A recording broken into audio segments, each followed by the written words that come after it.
أعوذ بالله من الشيطان الرجيم وقاتلوا في سبيل الله الذين يقاتلونكم ولا تعتدوا إن الله لا يحب المعتدين وَاقْتُلُوهُمْ حيث ثقفتموهم وأخرجوهم من حيث أخرجوكم والفتنة أشد من القتل ولا تقاتلوهم عند المسجد الحرام حتى يقاتلوكم فيه فإن قاتلوكم فاقتلوهم كذلك جزاء الكافرين فإن انتهوا فإن الله غفور رحيم وقاتلوهم حتى لا تكون فتنة ويكون الدين لله فإن انتهوا فلا عدوان إلا على الظالمين الشهر الحرام بالشهر الحرام والحرمات قصاص فمن اعتدى عليكم فاعتدوا عليه بمثل ما اعتدى عليكم واتقوا الله واعلموا أن الله مع المتقين وأنفقوا في سبيل الله ولا تلقوا بأيديكم إلى التهلكة وأحسنوا إن الله يحب المحسنين وأتموا الحج والعمرة لله فإن أحصرتم فما استيسر من الهدي ولا تحلقوا رؤوسكم حتى يبلغ الهدي محله فمن كان منكم مريضا أو به أذى من رأسه ففدية من صيام أو صدقة أو نسك فإذا أمنتم فمن تمتع بالعمرة إلى الحج فما استيسر من الهدي فمن لم يجد فصيام 3 أيام في الحج و7 إذا رجعتم تلك 10 كاملة ذلك لمن لم يكن أهله حاضر المسجد الحرام واتقوا الله واعلموا أن الله شديد العقاب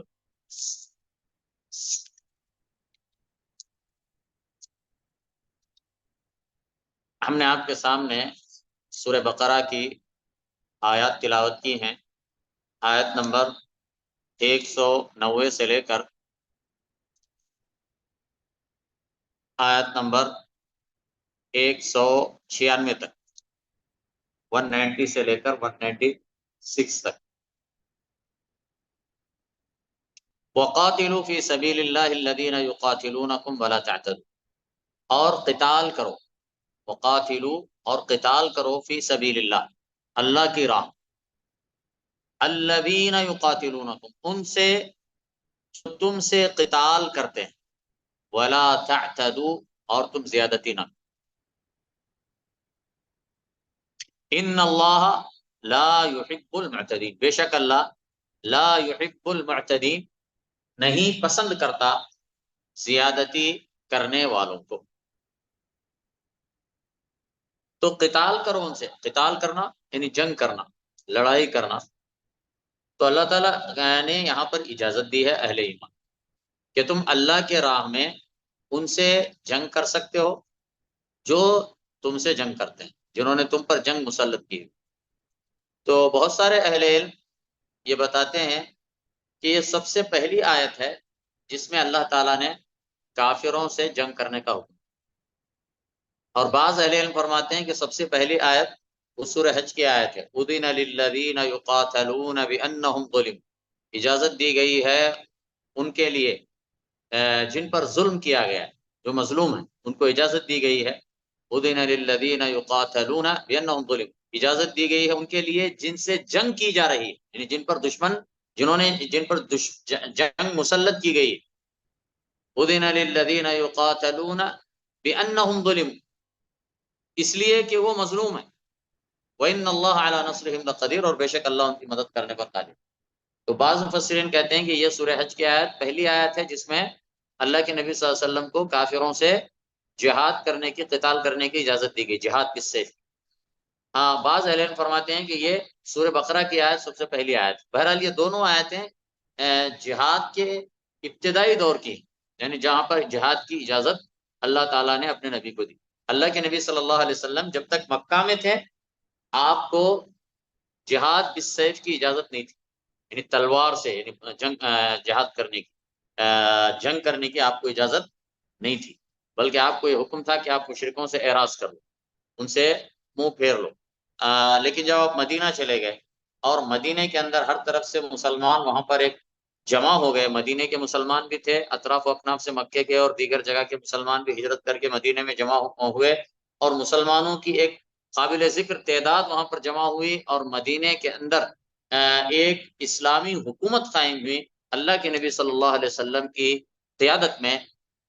اور مسلمان جب کسی قدر مضبوط ہوئے تو اللہ تعالیٰ نے وہاں پر مسلمانوں کو پہلے اجازت دی کہ جو تم سے جنگ کریں تم ان سے جنگ کر سکتے۔ یہ پہلا مرحلہ، یہ پہلا مرحلہ تھا، یہ دفاعی جہاد کی اجازت کہ جو تم پر جنگ مسلط کریں گے ان سے تم جنگ کرو اللہ کی راہ۔ یہ صرف دفاعی جہاد، یہ پہلے مرحلے میں دفاعی جہاد، لیکن پھر اس کے بعد آگے کے مرحلے میں غزوہ خندق کے بعد باقاعدہ غزوے کی اجازت دی۔ یہ مسلمان اب آگے بڑھ کے جو ہے نا غزوہ کر سکتے، جیسا کہ اللہ کے نبی صلی اللہ علیہ وسلم نے فرمایا تھا غزوہ خندق کے بعد الان نغزوہم ولا یغزون، اب ہم ان سے جنگ کریں گے آگے بڑھ کر، وہ ہم سے جنگ نہیں کر سکیں گے، آ کر یہاں پہ غزوہ نہیں کر سکیں۔ تو آگے کے مرحلے میں پھر باقاعدہ آگے بڑھ کر جنگ کرنے کی اجازت دی گئی، لیکن پہلے مرحلے میں جو دفاعی جہاد تھا اس کی اجازت دی گئی، اور اسی سے متعلق یہ آیت ہے سورہ بقرہ کی، اور وہ جو سورہ حج کی آیت ہے وہ بھی اسی سے متعلق ہے، اذن للذین یقاتلون بانہم ظلموا وان اللہ علی نصرہم لقدیر۔ تو جہاد جو ہے کئی مرحلوں سے گزرا، تو ابتدا میں جو ہے دفاعی جہاد کی اجازت دی گئی، اور یہ جو ہے موقع اور محل کے حساب سے ہے، بعد میں بھی مختلف ادوار میں اس میں کیا ہے، حالات جس قسم کے ہوں گے اس قسم کا جو ہے نا حکم لیا جائے گا۔ مکے کے جیسے حالات ہوں گے وہاں پر کیا ہوگا، وہاں پر اعراض کا راستہ اختیار کیا جائے، لیکن جہاں پر مدینے کے ادوار جیسے حالات ہوں گے، ابتدائی دور کے حالات ہوں گے، تو وہاں پر دفاعی جہاد اختیار کیا جائے گا۔ جہاں مسلمان مضبوط ہو جائیں گے، طاقتور ہوں گے، تو پھر وہ جو ہے نا ہجومی جہاد اس کو جو ہے نا اختیار کریں گے۔ تو یہ موقع اور محل اور حالات کے حساب سے جو ہے اس کا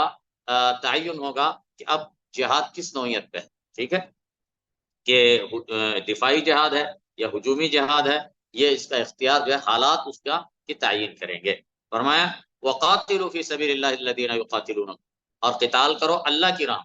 اللہ کی راہ میں کہا تو قتال اللہ کی راہ میں ہونا چاہیے۔ اللہ کے نبی صلی اللہ علیہ وسلم اللہ کے نبی صلی اللہ علیہ وسلم سے روایت ہے کہ آپ نے فرمایا اس ذات کی قسم جس کے ہاتھ میں میری جان ہے، اللہ کے راستے میں جو زخمی ہوتا ہے، اور اللہ ہی جانتا ہے کہ کون اس کے راستے میں زخمی، اللہ کے راستے میں جو زخمی ہوا کون ہے جو واقعی میں اس کے راستے میں زخمی ہوا، یعنی اللہ کی لیے زخمی ہوا ہے، الہ کلمت اللہ کی نیت سے، اللہ اس کو بہتر جانتا ہے۔ تو جو اللہ کے راستے میں زخمی ہوتا ہے اور اللہ ہی جانتا ہے کون اس کے راستے میں زخمی ہوا، تو قیامت کو بہتے خون ہی میں پیش ہوگا، بہتے ہوئے خون کے ساتھ جو ہے نا اس کو اٹھایا جائے گا، رنگ خون کا ہوگا اور خوشبو مشک کی ہوگی۔ یہ بخاری اور مسلم کی حدیث ہے۔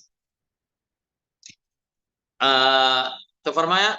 وقاتلوا فی سبیل اللہ الذین یقاتلونکم ولا تعتدوا ان اللہ لا يحب المعتدین، بے شک اور تم زیادتی نہ کرو، تو اللہ تعالیٰ نے زیادتی کرنے سے منع فرمایا۔ تو یعنی جہاد کی اجازت دی، قتال کی اجازت دی، لیکن زیادتی کرنے سے منع فرمایا۔ اور زیادتی کیا ہے؟ زیادتی یہ ہے کہ جنگ میں جو اسلام نے جنگ کے اندر بھی کچھ اخلاقی اصول متعین فرمائے، ان سے تجاوز نہیں کرنا چاہیے، جیسے لاشوں کے ساتھ مصلح کرنا، ان کے اعضا کاٹنا، کوڑوں، بچوں، عورتوں کو قتل کر دینا وغیرہ، یا بغیر ضرورت کے اور بغیر جنگی مصلحت کے درختوں وغیرہ کو کاٹ دینا، جلا دینا، تو یہ سارے کیا ہیں؟ تجاوزات جو جنگ میں عام طور سے دنیا میں ہوا کرتے ہیں، اسلام نے ان سے اہل اسلام کو منع. ٹھیک ہے. تو اللہ کے نبی صلی اللہ علیہ وسلم کی حدیث میں ہے کہ بریدہ رضی اللہ عنہ سے روایت ہے کہ رسول اللہ صلی اللہ علیہ وسلم جب کسی کو کسی لشکر یا فوجی دستے کا امیر مقرر فرماتے تو اسے تقوی کی اور اپنے ساتھیوں کے ساتھ اچھے برتاؤ کی وصیت کرتے اور کہتے اللہ کے راستے میں اللہ کے نام سے قتال کرو اور ان سے قتال کرو جو اللہ کا کفر کرتے ہیں. قتال کرو اور خیانت نہ کرو اور نہ عہد شکنی کرو اور نہ مسلح کرو اور نہ کسی بچے کو مارو. یہ صحیح مسلم کی حدیث ہے. تو فرمایا ولا تعتدوا، تو جنگ کی اجازت دی لیکن ظلم اور زیادتی سے منع. ولا تعتدوا، اور زیادتی نہ کرو. ان اللہ لا يحب المعتدین، بے شک اللہ تعالیٰ زیادتی کرنے والوں کو پسند نہیں کرتا. بے شک اللہ زیادتی کرنے والوں کو پسند نہیں کرتا. تو اسی لیے اے اہل اسلام، تمہیں اجازت دی گئی ہے کہ تم ان سے جنگ کر سکتے ہو جو تم سے جنگ کر سکتے ہیں، لیکن اس کے باوجود تم اسلام کے جو جنگ کے دوران بھی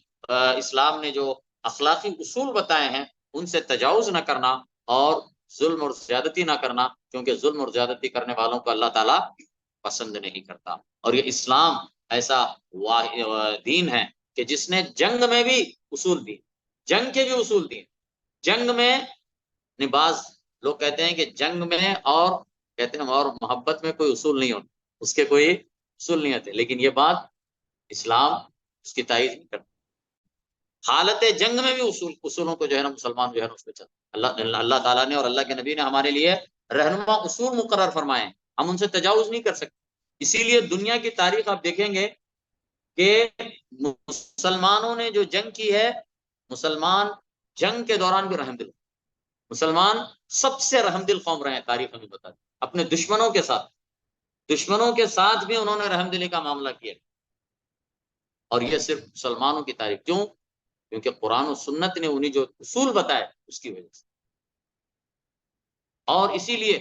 ایسے وحشیانہ مظالم کا مسلم فوجوں نے ارتکاب نہیں کیا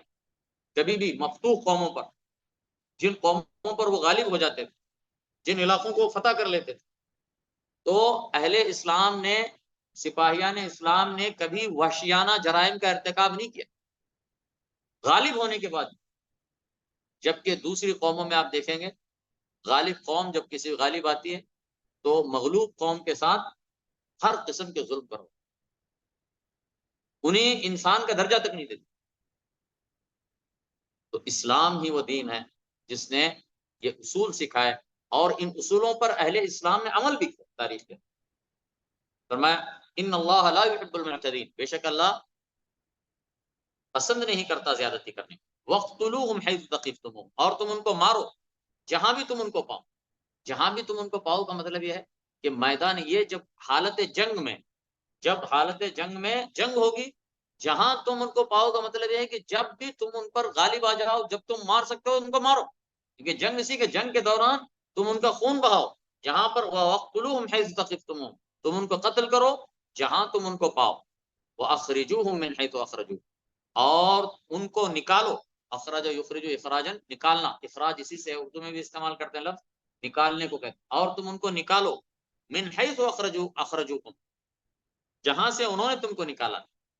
یعنی جس طرح انہوں نے تمہیں مکے سے نکالا ہے، تمہیں جلا وطن کیا ہے، صرف اس لیے کہ تم نے کہا کہ ہمارا رب اللہ، تم نے ایک اللہ کی عبادت کی، تم نے محمد صلی اللہ علیہ وسلم کی نبوت اور رسالت پر ایمان لایا. صرف اس جرم میں انہوں نے تمہیں تمہارے وطن سے زبردستی نکالا. تو جس طرح انہوں نے تمہیں نکالا ہے، اسی طرح تم کو بھی یہ حق حاصل ہے کہ تم ان کو بدلے میں جو ہے وہاں سے نکالو. یعنی جب تمہیں اس کا موقع آئے، جب تمہارے پاس اس کی طاقت ہو، تب تم اسی طریقے سے ان کو وہاں سے نکالو جس طرح انہوں نے تم کو وہاں سے نکالا. اسی لیے فتح مکہ کے بعد آگے چل کر اللہ تعالیٰ نے یہ قانون نازل کیا، 4 مہینے کی مہلت دی کہ جو بھی مشرک ہیں وہ جو ہے 4 مہینے کے اندر یا تو سرنڈر کر دیں یا پھر یہاں سے نکل کے چلے. جزیرت العرب میں کوئی 2 دن باقی نہیں رہے. جزیرت العرب کے اندر 2 دن باقی نہیں رہ سکتے. جزیرۃ العرب میں صرف اسلام رہے گا. جزیرۃ العرب کی خصوصیت لا یجتمع دینان فی جزیرۃ العرب. اللہ کے نبی صلی اللہ علیہ وسلم کی حدیث کہ جزیرۃ العرب جو سعودی عرب ہے اور اس کے اطراف جو چھوٹے چند علاقے ہیں جو جزیرۃ سمندر کے اندر جو جزیرے والی پٹی ہے اس کو جزیرہ نما بھی کہتے ہیں کیونکہ اس کی ایک طرف خشکی ہے 3 طرف پانی ہے تو اس کو جزیرہ نما بھی کہتے ہیں. تو جزیرۃ العرب کے اندر صرف اہل اسلام رہ سکتے, وہاں پہ کافروں کے لیے اجازت نہیں. یعنی مطلب یہ ہے کہ کافروں کے رہنے کی شکلیں ہوتی ہیں, یعنی باقاعدہ وہاں کے شہری بن کے نہیں رہ سکتے, شہری بن کے نہیں رہ سکتے. ہاں وہ اجازت لے کے آ کے وقتی طور سے آ کے رہتے ہیں, جیسے آج کل کے زمانے میں جیسے مثلا ویزا لے کے آتے ہیں, تجارت کے لیے آتے ہیں, کام کے لیے آتے ہیں, علاج کے لیے آتے ہیں, کسی کا پڑھنے کے لیے آتے ہیں, کسی اور وجہ سے آتے ہیں وقت, تو یہ ممکن ہے. لیکن یہ ہے کہ یہاں کے مستقل شہری بن کے رہیں اس کی اجازت نہیں ہے جزیرۃ العرب. ٹھیک ہے, فرمایا یہ لا یجتمع دینان فی جزیرۃ العرب.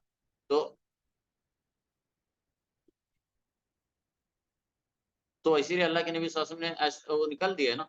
وہ ایسا جلا وطن ہو گیا. اور بعد میں اللہ کے نبی صلی اللہ علیہ وسلم نے فرمایا اللہ کے نبی صلی اللہ علیہ وسلم نے جب ان سے خیبر میں معاہدہ فرمایا کہ وہاں پر وہ رہ کے کاشت کریں گے, تو آپ نے ان کو کہا تھا کہ یہ آپ کو اجازت تا حکم ثانی رہے گی, جب تک ہماری طرف سے اجازت رہے گی آپ اس وقت تک رہیں گے جب حکم دیا جائے گا تمہیں یہاں سے نکالا جائے گا. اس شرط پر تا حکم ثانی ان کو رکھا گیا. اور بعد میں اللہ کے نبی صلی اللہ علیہ وسلم نے یہ بھی فرمایا تھا کہ لَأُخْرِجَنَّ الْيَهُودَ مِنْ جَزِيرَةِ الْعَرَبِ, کہ میں یہود کو جزیرۃ العرب سے ضرور نکالوں. تو اسی لیے اور یہ حدیث بھی فرمائی کہ لا یجتمع دینان فی جزیرۃ العرب. اسی لیے حضرت عمر رضی اللہ تعالیٰ عنہ نے اپنے زمانے خلافت میں اس حدیث کی بنیاد پر یہود کو وہاں سے نکلنے کا حکم, یہود کو وہاں سے جلا وطن فرمایا, کیونکہ یہ صرف اللہ اور رسول کے دوسرے حکم تک ان کو وہاں رکھنے کی اجازت دی گئی. وہاں دیکھیں وَأَخْرِجُوهُمْ مِنْ حَيْثُ أَخْرَجُوكُمْ, اور تم نکالو ان کو وہاں سے جہاں سے انہوں نے تم کو نکالا. وَالْفِتْنَةُ أَشَدُّ مِنَ الْقَتْلِ, اور فتنہ انگیزی وہ زیادہ سخت گناہ ہے قتل سے. یعنی فتنہ جو ہے یہ قتل سے بڑا گناہ ہے. تو فتنے سے مراد یہاں پر جو ہے شرک ہے, کیونکہ شرک وہ عام گناہوں سے بڑا گناہ, قتل سے بھی بڑا گناہ, شرک سے بڑا کوئی گناہ نہیں. ان الشرک لظلم عظیم, بے شک شرک کیا ہے, وہ ظلم عظیم ہے. وَلَقَدْ أُوحِيَ إِلَيْكَ وَإِلَى الَّذِينَ مِنْ قَبْلِكَ لَئِنْ أَشْرَكْتَ لَيَحْبَطَنَّ عَمَلُكَ وَلَتَكُونَنَّ مِنَ الْخَاسِرِينَ. اور یقیناً وہی کی گئی تیری طرف بھی اور تجھ سے پہلے والے انبیاء کی طرف بھی کہ اگر تو نے شرک کیا تو تیرے سارے اعمال رائے گاہ ہو جائیں گے اور تو خسارہ اٹھانے والوں میں سے ہو جائے گا. تو فرمایا وَالْفِتْنَةُ أَشَدُّ مِنَ الْقَتْلِ وَلَا تُقَاتِلُوهُمْ عِنْدَ الْمَسْجِدِ الْحَرَامِ حَتَّى يُقَاتِلُوكُمْ فِيهِ, اور تم ان سے قتال نہ کرو مسجد حرام کے پاس, مسجد حرام کے پاس یہاں تک کہ وہ تم سے قتال کریں اس میں. تو پھر اللہ تعالیٰ نے یہ فرمایا کہ مسجد حرام یعنی مسجد حرام سے مراد حدود حرم, حرم کی جو حدود مقرر ہیں جو حرم کا علاقہ کہلاتا ہے مکے میں, تو حدود حرم کے اندر ان سے قتال مت. اور قتال مت کرو سے مراد یہ ہے کہ ان سے قتال کی ابتدا مت کرو. حدود حرم کے اندر قتال کی ابتدا تم نہ کرو, لیکن آگے فرمایا حتی یقاتلوکم فی, یہاں تک کہ وہ تم سے اس میں قتال کریں. لیکن اگر انہوں نے حدود حرم کے اندر انہوں نے تم سے قتال کا آغاز کیا, ابتدا کی, تو تم اب باقاعدہ ان کا جواب دے سکتے ہو. اور ہاں ان کے ساتھ حدود حرم کے اندر بھی جو ہے نا ان کے ساتھ تم قتال بھی کر سکتے ہو, اور قتال کرتے ہوئے تم ان کو قتل بھی کر سکتے ہو. تو چنانچہ کیونکہ مسجد حرام کی خصوصی اہمیت, خصوصی حرمت ہے مسجد حرام اور حدود حرم کی. تو جیسا کہ حضرت عبداللہ بن عباس سے روایت ہے کہ رسول اللہ صلی اللہ علیہ وسلم نے فرمایا اس شہر کو اللہ تعالیٰ نے اس وقت سے محترم قرار دیا ہے جب سے اس نے آسمانوں اور زمین کو پیدا کیا. سو وہ اللہ کی طرف سے عطا کردہ حرمت سے تا روز قیامت حرام یعنی مقدس ہے, اور اس میں مجھ سے پہلے کسی کے لیے قتال کرنا حلال نہیں ہوا تھا, اور میرے لیے صرف ایک دن کے ایک حصے ہی میں حلال ہوا تھا. سو وہ اللہ تعالیٰ کی طرف سے تا روز قیامت حرام اور مقدس ہے. اس کے کانٹوں کو اکھیڑا نہ جائے, اور اس کے شکار کو پریشان نہ کیا جائے, اور وہاں کے لقطے کو نہ اٹھایا جائے مگر صرف اس کو اعلان کرنے کی نیت سے, اور اس کی گھاس نہ کاٹی جائے. حضرت عباس رضی اللہ تعالیٰ عنہ نے عرض کیا سوائے اذخر کے یا رسول اللہ, اس لیے کہ لوگ اسے اپنے گھروں میں استعمال کرتے ہیں. آپ نے فرمایا سوائے اذخر کے. یہ بخاری اور مسلم کی روایت. اذخر ایک مخصوص گھاس کا نام ہے جو مکے میں ہوا کرتی تھی, لمبی لمبی سی گھاس ہوتی تھی, اور اس کو جو ہے اہل مکہ بہت سارے اپنے کاموں میں استعمال کرتے تھے، گھر کی چھتوں میں ڈالتے تھے، قبروں میں جب وہ مردے کو سلاتے تھے تو وہاں پر اس کو استعمال کرتے تھے، تو بہت سارے اس کے استعمالات تھے۔ تو اللہ کے نبی نے جب یہ فرمایا کہ مکے کے گھاس نہ اکھیڑی جائے، تو حضرت عباس نے آپ سے اجازت طلب کی کہ اللہ کے نبی استر گھاس کی نکالنے کی اجازت دیجیے، کیونکہ وہ ہمارے گھروں میں استعمال کی جاتی ہے، تو آپ نے اس کی اجازت دی۔ فَإِن قَاتَلُوكُمْ فَاقْتُلُوهُمْ، بس اگر وہ تم سے قتال کریں تو تم بھی ان کو قتل کرو، یعنی اگر وہ مسجد حرام کی حدود میں تم سے قتال کریں، جنگ کریں، تو تم نہ صرف ہے کہ ان سے جنگ کر سکتے ہو، بلکہ حدود حرم کے اندر ان کا قتل بھی کر سکتے ہو اگر انہوں نے اس کی ابتدا کی۔ كَذَلِكَ جَزَاءُ الْكَافِرِينَ، اسی طرح بدلہ ہے کافروں۔ فَإِنِ انتهوا، پھر اگر وہ باز آ جائیں، ہاں لختے کو مطلب گری پڑی چیز، ہاں جو چیز اگر کسی کی گم گئی ہے، جیب سے چھوٹ گئی، پیسے، پاکٹ، کوئی چیز ہے، تو اس کا جو لختے کا ہے، مکے کے لختے کو نہ اٹھایا جائے، الا لمعرف، اگر اس کا مکے کا لختے کو نہ اٹھایا جائے مگر صرف اس کو اعلان کرنے کی نیت سے،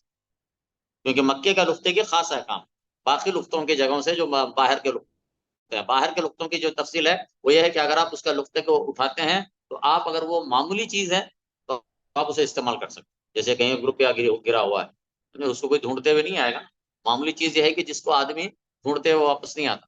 ہمیں نہ تو تلاش کرتے ہوئے نہیں گھومتا، تو اگر ایسی کوئی چیز ملی تو آپ اسے کیا کر سکتے ہیں، آپ لے کے اس کو استعمال کر لیں، چھوٹی موٹی چیز ہے آپ اسے، لیکن اگر کوئی قیمتی چیز ہے تو آپ اسے لے کر اس کو 1 سال تک اس کو روک کے رکھیں گے اور اس کا اعلان کریں گے کہ بھئی یہ چیز جو ہے نا کسی کی گم ہو گئی ہے، تو آ کے میرے پاس سے جو ہے نا اس کی نشانی بتا کر لے کے جاؤ، اس کا اعلان کروائیں گے، 1 سال تک اس کا انتظار کریں گے، پھر بھی اگر کوئی آدمی نہیں آیا تو آپ اس کو استعمال کر سکتے ہیں، اس شرط پر کہ اگر بعد میں وہ آدمی آئے گا تو آپ اس کی مثل اس کو ادا کریں گے، اس کی قیمت مثل بعد میں ادا کریں گے، اس نیت کے ساتھ 1 سال کے بعد اسے استعمال کر سکتے ہیں۔ تو یہ لقطے کے احکام، لیکن مکے کے اندر جو لقطہ ہے آپ اس کو نہیں اٹھا سکتے مگر صرف اعلان کرنے کی نیت سے، آپ اسے استعمال نہیں کر سکتے۔ فَإِن قَاتَلُوكُمْ فَاقْتُلُوهُمْ كَذَلِكَ جَزَاءُ الْكَافِرِينَ، اسی طرح بدلہ ہے کافروں۔ فَإِنِ انتهوا فَإِنَّ اللَّهَ غَفُورٌ رَحِيمٌ، پھر اگر وہ باز آ جائیں تو بے شک اللہ غفور الرحیم، یعنی اگر یہ مشرکین وہ اپنے شرک سے باز آ جاتے ہیں، ظلم اور تعدی سے باز آ جاتے ہیں، اللہ اور رسول سے جنگ کرنے سے باز آ جاتے ہیں، تو جان لو کہ اللہ تعالیٰ غفور الرحیم ہے۔ وَقَاتِلُوهُمْ حَتَّى لَا تَكُونَ فِتْنَةٌ، اور ان سے قتال کرو یہاں تک کہ باقی نہ رہے کوئی فتنہ، وَيَكُونَ الدِّينُ لِلَّهِ، اور ہو جائے دین سارا اللہ کے لیے۔ عبداللہ بن عمر رضی اللہ عنہ سے روایت ہے کہ رسول اللہ صلی اللہ علیہ وسلم نے فرمایا، مجھے حکم دیا گیا ہے کہ میں لوگوں سے جنگ کروں یہاں تک کہ وہ لا الہ الا اللہ محمد رسول اللہ کی گواہی، اور نماز قائم کریں اور زکوٰۃ دیں، بس جب وہ یہ کریں گے تو وہ اپنی جان و مال کو مجھ سے محفوظ کر لیں گے، اور ان کا حساب اللہ پر ہے۔ بخاری اور مسلم کی یہ متفق علیہ حدیث ہے۔ فَإِنِ انتهوا فَلَا عُدْوَانَ إِلَّا عَلَى الظَّالِمِينَ، بس اگر وہ باز آ جائیں، بس پھر اگر وہ باز آ جائیں، فَلَا عُدْوَانَ إِلَّا عَلَى الظَّالِمِينَ، تو نہیں ہے زیادتی مگر ظالموں پر ہی۔ الشہر الحرام بالشہر الحرام، حرمت والا مہینہ، الشہر الحرام شہر مہینہ، الحرام حرمت والا، تو حرمت والا مہینہ حرمت والے مہینے کے بدلے میں، والحرمات قصاص، اور حرمت والی چیزیں بھی قابل قصاص ہیں۔ اچھا، الشہر الحرام بالشہر الحرام، حرمت والے مہینے کیا ہیں؟ حرمت والے مہینے 4 ہیں، ذوالقعدہ، ذوالقعدہ، ذوالحج، محرم، اور ایک جو ہے الگ سے آتا ہے رجب۔ یہ 4 مہینے کیا کہلاتے ہیں؟ حرمت والے مہینے ہیں، ان کی خصوصی حرمت ہے، اور اسلام سے پہلے جاہلیت میں بھی عربوں کے پاس ان مہینوں کی خصوصی حرمت ان مہینوں کو حاصل تھی، ان مہینوں میں وہ جنگیں روک دیتے تھے، خانہ جنگیاں روک دیتے تھے، اور جو ہے دوسروں پر حملے وغیرہ روک دیا کرتے تھے ان مہینوں کی حرمت کی وجہ سے۔ اسلام نے ان کی حرمت کو بھی باقی رکھا ہے، تو ان عدت الشہور عند اللہ 12 شہرا، بے شک مہینوں کی تعداد اللہ تعالیٰ کے پاس 12 مہینے ہیں۔ ان عدت الشہور عند اللہ 12 شہرا فی کتاب اللہ، اللہ کی کتاب میں، یوم خلق السماوات والارض، جس دن سے اللہ نے آسمان اور زمین کو پیدا کیا، منہا اربعۃ حرم، ان 12 مہینوں میں سے 4 حرم یعنی حرام مہینے، تو یہ 4 مہینے جن کا ذکر آیا ہے، منہا اربعۃ حرم فلا تظلموا فیہن انفسکم، بس ذالک الدین القیم فلا تظلموا فیہن انفسکم، یہ دین قیم ہے، بس تم ان میں اپنے نفسوں پر ظلم نہ کرو، ان مہینوں میں اپنے نفسوں پر ظلم نہ کرو۔ تو فرمایا فمن شہر الحرام بالشہر الحرام والحرمات قصاص، حرمت والا مہینہ حرمت والے مہینے کے بدلے، اب اس کا کیا مطلب، یعنی حرمت والے مہینے جو چیزیں ہیں، حرمت والے مہینوں کی حرمت کو اگر انہوں نے پامال کیا، کفار اور مشرکین نے اگر اس کی حرمت کو پامال کیا، اس کی حرمت کو توڑا، تو تم بھی کیا کر سکتے ہو، اس کے جواب میں تم بھی جو ہے نا وہ حرمت والے مہینوں کے اندر ان سے جنگ، تم حرمت والے مہینوں کی اس میں ان سے جنگ کی ابتدا نہ کرو، لیکن اگر وہ تم سے جنگ کرتے ہیں، حرمت والے مہینوں کی حرمت کو وہ پامال کرتے ہیں، تو تم ہاتھ پر ہاتھ دھرے بیٹھے مت رہو، بلکہ ان سے تم حرمت والے مہینوں میں بھی ان سے جو ہے نا ان کی جنگ کا جواب دے سکتے ہو اور ان سے جنگ کر سکتے ہو۔ تو اس طرح حدود حرم کے اندر بھی اگر وہ اس کی حرمت کو پامال کرتے ہیں تو تم حدود حرم میں بھی ان سے جنگ کرو، اور اسی طرح حرمت والے مہینوں کے اندر اگر وہ ان کی حرمت کو پامال کر کے تم سے جنگ کرتے ہیں تو اشہر حرم کے اندر بھی تم ان سے کیا کرو، جنگ کرو۔ تو یہ مطلب الشہر الحرام بالشہر، تو حرمت والا مہینہ حرمت والے مہینے کے بدلے میں ہے، والحرمات قصاص، اور حرمت والی چیزیں بھی قابل قصاص ہیں، یعنی ان کے اندر بھی جس طرح قصاص ہوتا ہے تو اسی طرح اس کے اندر بھی قصاص، اگر انہوں نے حدود حرم کو حرمت کو توڑا ہے، تم بھی جو ہے نا حدود حرم کی حرمت کو توڑ کر ان سے جنگ کرو، اگر انہوں نے اشہر حرم کی حرمت کو توڑ کر تم سے جنگ کی ہے، تم بھی اشہر حرم کی حرمت کو توڑ کر ان سے جنگ کرو، کیونکہ شہر حرام شہر حرام کے بدلے میں ہے اور حرمت حرمت کے بدلے میں ہے، اور جس طرح قصاص کا حکم انسانی جانوں میں ہے، اسی طرح حرمتوں کے اندر بھی یہ قصاص ہے کہ اگر اس نے تو حرمت توڑی ہے تو تم بھی جو ہے نا ان کے ساتھ حرمت توڑ سکتے ہو۔ فرمایا والحرمات قصاص، اور حرمتیں بھی قابل قصاص ہیں، حرمت والی چیزیں بھی قابل قصاص ہیں۔ فمن اعتدى علیکم فاعتدوا علیہ بمثل ما اعتدى علیکم، بس جو زیادتی کرے تم پر، بس تم بھی زیادتی کرو اس پر، جتنی زیادتی کی ہے اس نے تم پر، تو جس نے تم پر تو جو تم پر زیادتی کرے تو تم اس کا جواب، جتنی اس نے تم پر زیادتی کی ہے اتنی تم بھی اس پر زیادتی کرو، اور یہ حقیقت میں زیادتی نہیں ہے، زیادتی کرنے والا تو وہ شخص ہے جس نے ابتدا کی، لیکن تم جب اتنی ہی مقدار میں اس کا جواب دے رہے ہو تو وہ حقیقت میں زیادتی نہیں ہے، وہ تو صرف کیا ہے، دفاع ہے، وہ بدلہ ہے، جیسے اللہ نے فرمایا وَجَزَاءُ سَيِّئَةٍ سَيِّئَةٌ مِثْلُهَا، برائی کا بدلہ اسی کے بقدر برائی ہے، تو اس کو چونکہ اس کے مقابل میں کیا، برائی کے بدلے میں اتنا ہی اس کے ساتھ کیا، تو اس کو برائی کا لفظ دیا ہے، برائی کے جواب میں اتنا ہی اس کے برائی ہے، لیکن حقیقت میں برائی جو جواب دیا اس نے کوئی برا کام نہیں کیا، برائی تو پہلے والے نے کی تھی جس نے ابتدا کی تھی، بعد میں جب اتنا ہی دوسرے نے بدلہ لیا تو اس نے گناہ کا کام نہیں کیا، اس نے برائی نہیں کی، اس نے تو انصاف کے مطابق اس کا جواب دیا۔ تو فرمایا فمن اعتدى علیکم فاعتدوا علیہ بمثل ما اعتدى علیکم، بس جس نے زیادتی کی تم پر تو تم بھی زیادتی کرو اس پر، بمثل ما اعتدى علیکم، اتنی ہی مقدار میں جتنی کہ اس نے زیادتی کی ہے تم پر۔ ہاں یہ کفار کے لیے بھی نہیں ہے، یہ سلسلہ کلام کفار سے متعلق ہے جنگوں سے، لیکن یہ بات اوکے یہ عام بھی ہے، جیسے اللہ تعالیٰ نے فرمایا وہ جزاء سیئۃ سیئۃ مثلھا، یہ اہل اسلام کے درمیان جو ہے اگر کوئی ایک دوسرے پر ظلم زیادتی کرتا ہے، آپ کے اوپر کسی نے زیادتی کی، آپ اس کے ساتھ اتنی ہی زیادتی کر سکتے ہو، لیکن آپ نے اس سے بڑھ کر کیا تو پھر آپ زیادتی کرنے والے ہو، ٹھیک ہے؟ تو اور اس میں اسلام دو طریقے، اس میں کیا ہے، درگزر کرنا بھی ہے، اگر آپ نے اتنا ہی بدلہ دیا جتنا اس نے کیا تو آپ نے برابر کیا حساب کے، لیکن آپ نے اگر اس سے بڑھ کر اس نے جواب دیا تو آپ ظالم ہو گئے، اور تیسری صورت یہ ہے کہ آپ نے اسے جو اللہ کے لیے معاف کر دیا اور بدلہ نہیں لیا، سمجھے؟ تو یہ جو ہے نا عزیمت والا کام ہے، وَلَمَنْ صَبَرَ وَغَفَرَ إِنَّ ذَلِكَ لَمِنْ عَزْمِ، اللہ تعالیٰ نے جو ہے نا اس پر ابھارا آگے، کہا کہ بدلہ لینے کی اجازت، بدلہ لینے کی برابر برابر بدلہ لینے کی اجازت، لیکن معاف کرنے کی زیادہ فضیلت، معاف کرنے کی کیا ہے،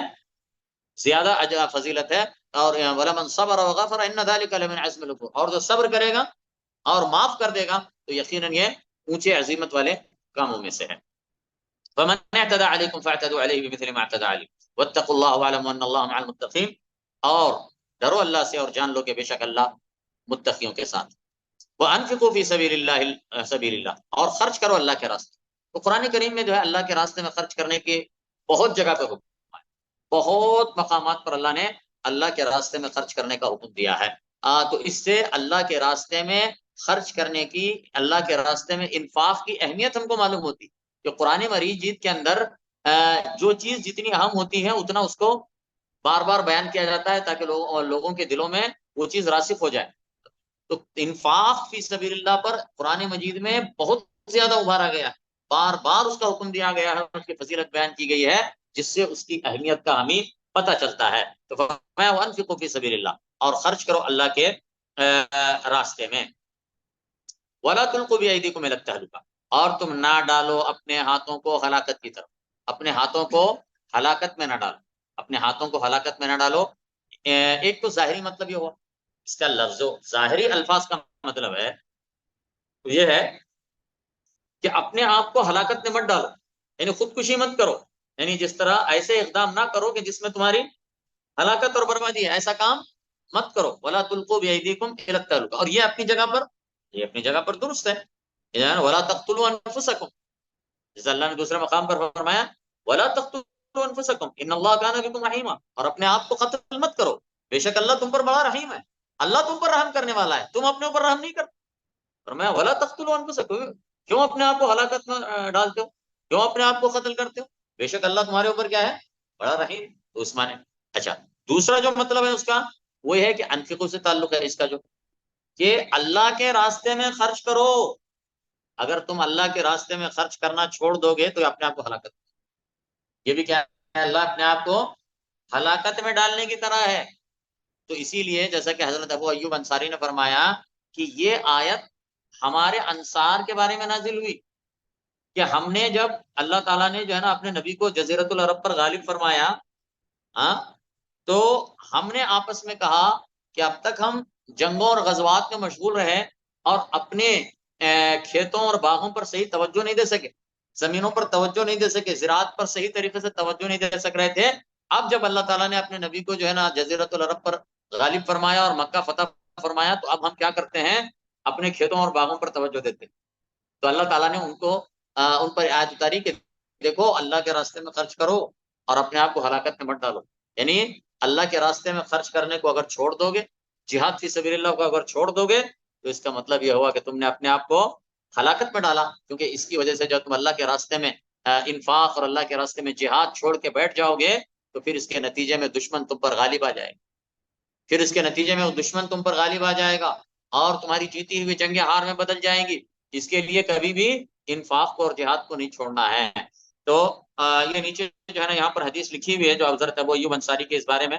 تو یہی جو میں نے بتایا وہ اس کا خلاصہ میں نے بتایا ہے، لیکن ایک بار میں پڑھ لیتا ہوں اسی کے روشنی میں آپ سمجھیں۔ اسلم ابو عمران روایت کرتے ہیں کہ ہم مدینے سے قسطنطنیہ کو جہاد کے لیے گئے، فوج کے سپہ سالار عبد الرحمن بن خالد بن ولید تھے، رومی لشکر فصیل میں قلعہ بند ہو گیا، ایک مجاہد نے دشمن کی فوج پر حملہ کیا، لوگوں نے کہا نہیں نہیں لا الہ الا اللہ، آپ نے اپنے آپ کو ہلاکت میں ڈال دیا ہے۔ ابو ایوب انصاری رضی اللہ عنہ نے کہا یہ آیت تو ہم انصاریوں کے بارے میں نازل ہوئی جب اللہ نے اپنے نبی صلی اللہ علیہ وسلم کی مدد کی اور اسلام کو غالب فرمایا، تو ہم نے سوچا چلو اب اپنے مال و جائیداد پر توجہ دیں اور ان کو ترقی دیں، تب اللہ نے یہ آیت اتاری وانفقوا فی سبیل اللہ ولا تلقوا بایدیکم الی التہلکہ۔ بس ہلاکت میں ڈالنا یہ ہے کہ ہم جہاد چھوڑ کر مال و جائیداد میں مگن ہو جائیں۔ اس حدیث کو جو ہے ابو داؤد نے اپنی سنن میں روایت کیا ہے اور اسی طرح ترمذی نے اور علامہ البانی نے اس کو صحیح کہا۔